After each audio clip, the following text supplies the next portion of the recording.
Welcome. Cheers. I'm going to cheers one more time. Cheers. Cheers. Cheers, everybody. Welcome to your home to road your road to home ownership podcast. I have Neil and I have Ariel, and Neil serves as the general manager. I do. At Metro Roberts, and you serve as the assistant manager and director of agents. Development, yes. Development. Yes. Oh, Don't forget that part. I forget that word. How did you guys get into real estate? Who wants to start first? Go for it. Well, like everybody else, I was in a job that I wasn't happy with. I thought there had to be something else. So I thought I would try this real estate thing, see what happens. So I took the class at Damon College. It was offering at the time. And led me into a place I never thought I'd be in. But here I am. Wow. Yeah. And I was working at a bank. We were handling properties that were foreclosed on, and I loved the real estate side of it. So I got my license as well, and it's been unbelievable since then. and how did you get into a leadership role at Metro Roberts? Well, I was at a previous company first for almost 20 years.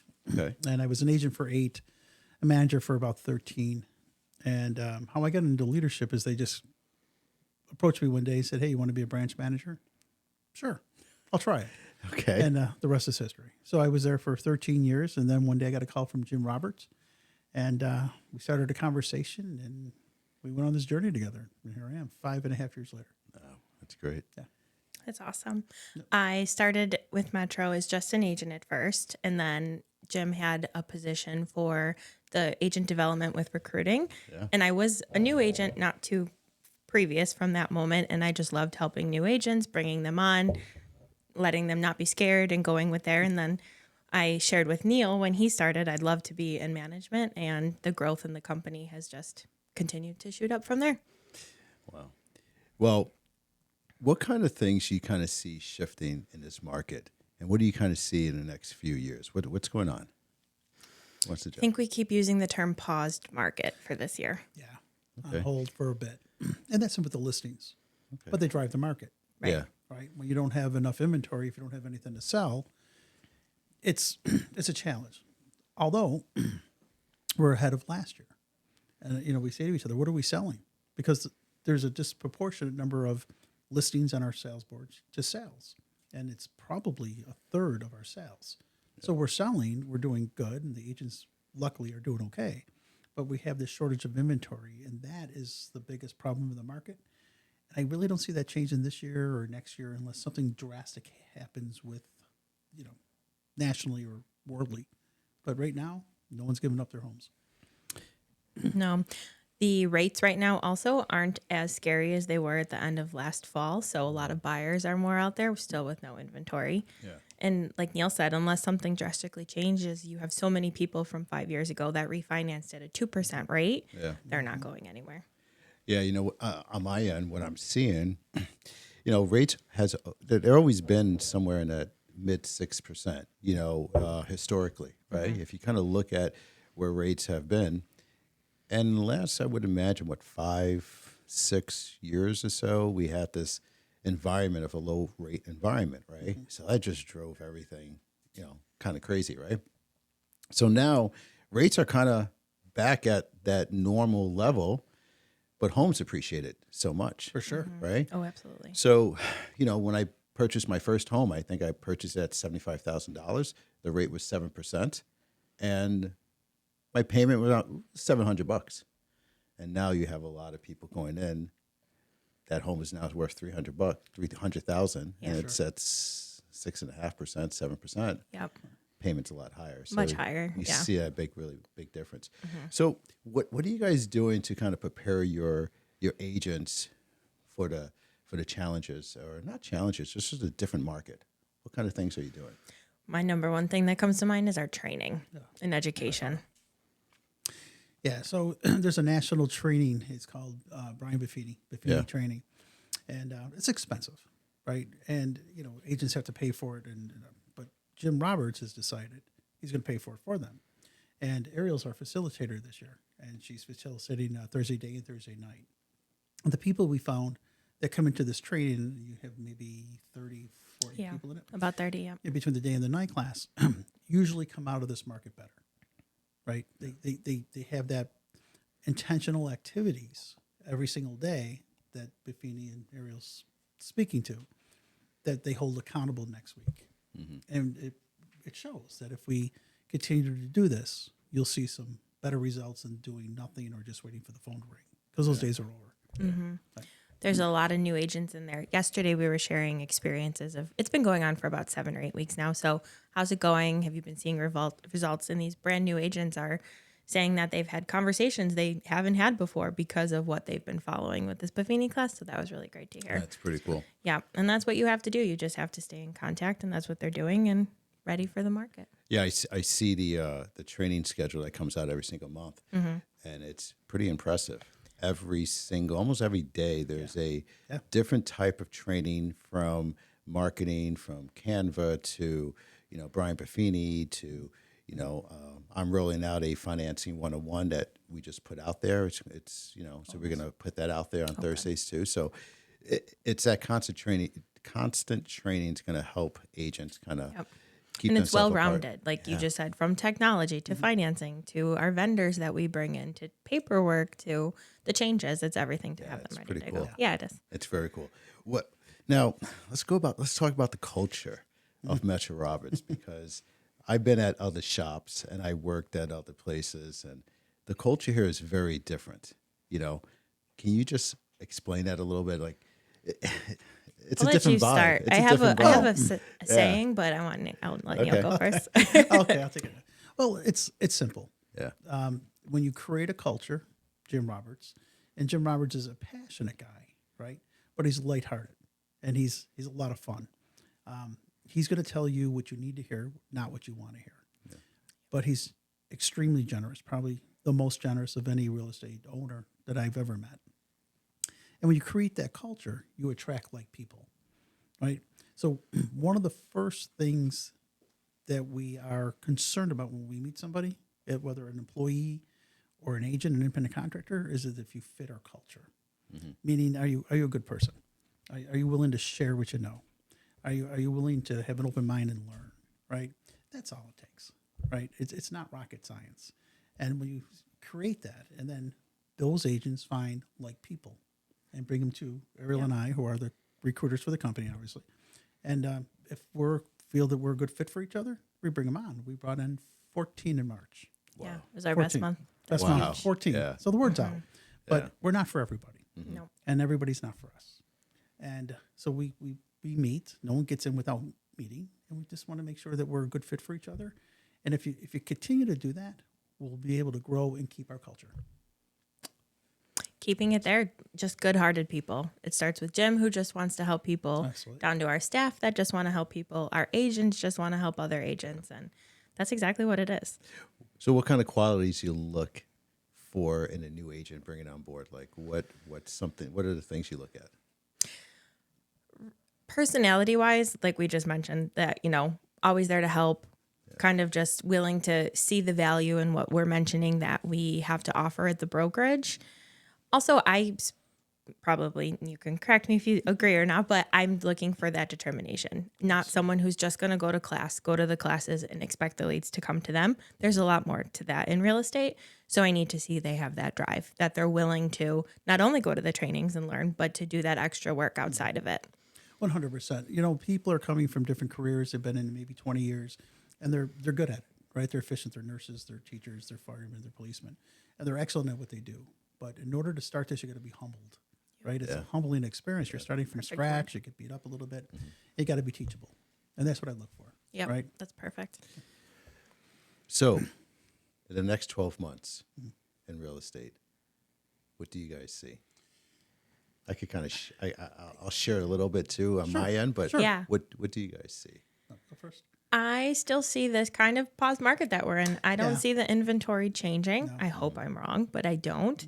I see our, values continue to appreciate, and, no matter what happens with the rates, they still need to buy houses, and they're gonna, pay what they can. And I don't see that changing.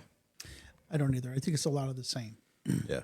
I think we're having a slower start to the spring market, and that's, my opinion only, it's weather related. We had weather. a cold and a snow. Yep. It froze, and we never had a thaw. Yeah. right? We had layer after layer of ice and snow, and nobody thought about real estate. And we're having a slow start to the spring, right? It's almost April. It's so cold. It was snowing the other day. No one's thinking of putting their houses on the market. Yeah. And I think we're having a delayed spring season.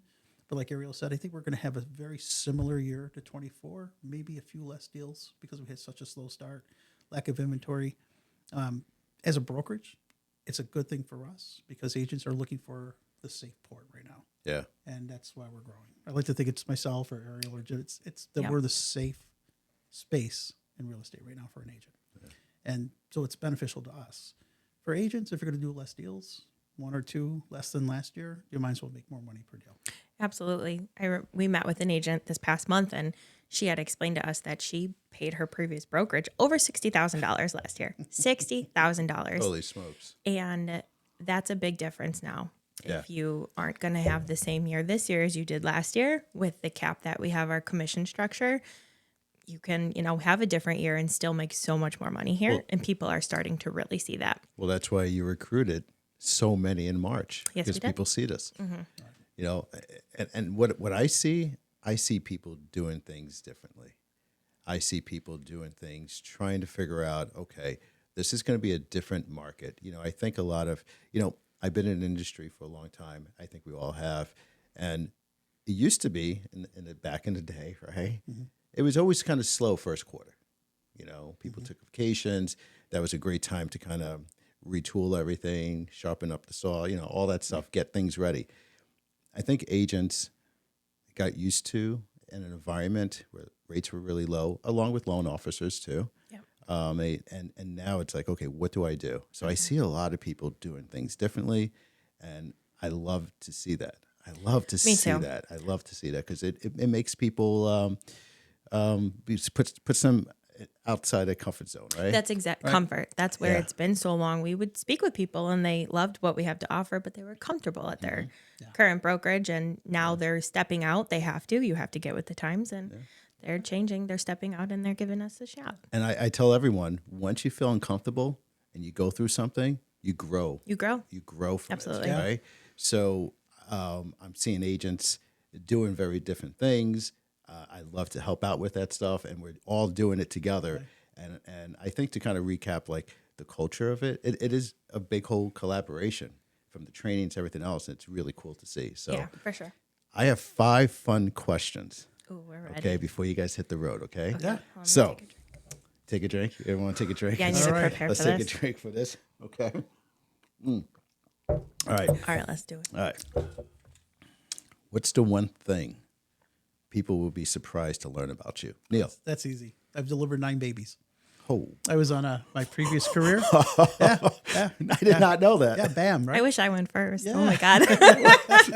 I can't top that. What's the question? Have me one more time. What's one thing people would be surprised to learn about you? Oh boy. I love to travel. That's my thing. Okay. I want to be a travel agent in my next life. I'm Okay. going to plan everyone's trips, help them get there. This real estate thing doesn't work out. Yeah, at least I got travel agent. I would hire her. This girl thank knows you. more about Thank you. flights and travel and man, hotels we than have to anyone I've talk. ever met. I'm so ready. We have to talk later. I'm so excited. I'm trying to plan a trip to Costa Rica. I don't know when, but it's all confusing. Let's do it. Let's do it. Okay. If your life had a theme song right now, what would it be? What would the song be? I always say it's Life is a Highway by Rascal Flatts. I've always said that, and I'm still for it. Let's do it. Okay. Yeah. All right. Yeah. Our House. Ah. Our House. I like that. It's one of my favorite songs anyways. Okay. And it's Yeah. kind of fitting. All right. That's pretty cool. That's pretty cool. All right. Ready? What is your go-to guilty pleasure? Food, TV show, whatever. Neil. Easy. I'm a foodie. Look at me. What you? I'm a regular in a lot of places. So the kitchen could fall off our house. We All right. never know. Okay. So we eat a lot. That's my That's your thing? that's my shtick. Yeah. Okay. I'm a foodie. People are in the city and they'll text me, "Hey, we're downtown. Where's there a reasonable place to eat?" Okay. Ready? TV show, I'm going to go, oh God, this is being recorded, and I'm going to say it. Jersey Shore. It's back. We're gonna fist pump. That's exactly it, yes. Jersey Shore is my guilty pleasure for TV show. Yeah. Food-wise, I mean, pizza, burgers, nothing too crazy, but the Jersey Shore thing You is... got the GTL. I gin actually tan just laundry. told someone earlier I was never going to say that out loud. Today I said that actually, and now we're being You said recorded. Everyone knows it. Right, Yeah. There you go. Okay, so If you could instantly master a new skill, what would it be and why? I would want to do something more athletic, like strength-wise athletic. I can't tell you exactly what it is, but that's what comes to my head when you asked. Just first thing that Okay. came to my head. Mm-hmm. All right, Neil. I always admire people who had a good voice. Oh, sing. so you want to Yeah. sing? If I have a horrible voice. You don't want to hear that. I'm tone deaf. So Yeah. we should start a band called the Deaf. Tone people. Oh, they're a deaf tone. There's a band. Deaf Oh, tones. is there? I think Oh, so. copyrighted. Somebody would come, right? Somebody would come. Okay. All right. Right. Last one. If you were handed the keys to your dream home, what would it look like and where would it be? Me, where would it be? Beach. Absolute beach. But if we're going to stay local in the Western New York area, I would say a 2-story home with a yard for our dog to run around and Well, it doesn't have to be locally. doesn't have to be. Okay, It's back to anywhere. the beach. We're back to the beach. So beach house. Yeah, I want a beach house. Absolutely want a beach house. Still want that yard though. Okay. And that's my dream is that and beach just house. nowhere, just anywhere by the beach. I mean, I love Florida. Okay. It's my other guilty pleasure is Disney World. Oh, So there you go. Florida. Yeah. I'm with her. I would, I'm very comfortable with her. This is home, born and raised. But if I had to go somewhere, it would be Florida. Okay. Right? Same way, but I'm done with the yard. Right? I think I'm done with all the work. Yeah, I could be very happy in a condo. Okay. Yeah. You guys, Condo, yeah. Condo? I like that idea. Yeah. Mm-hmm. Lock the door and go.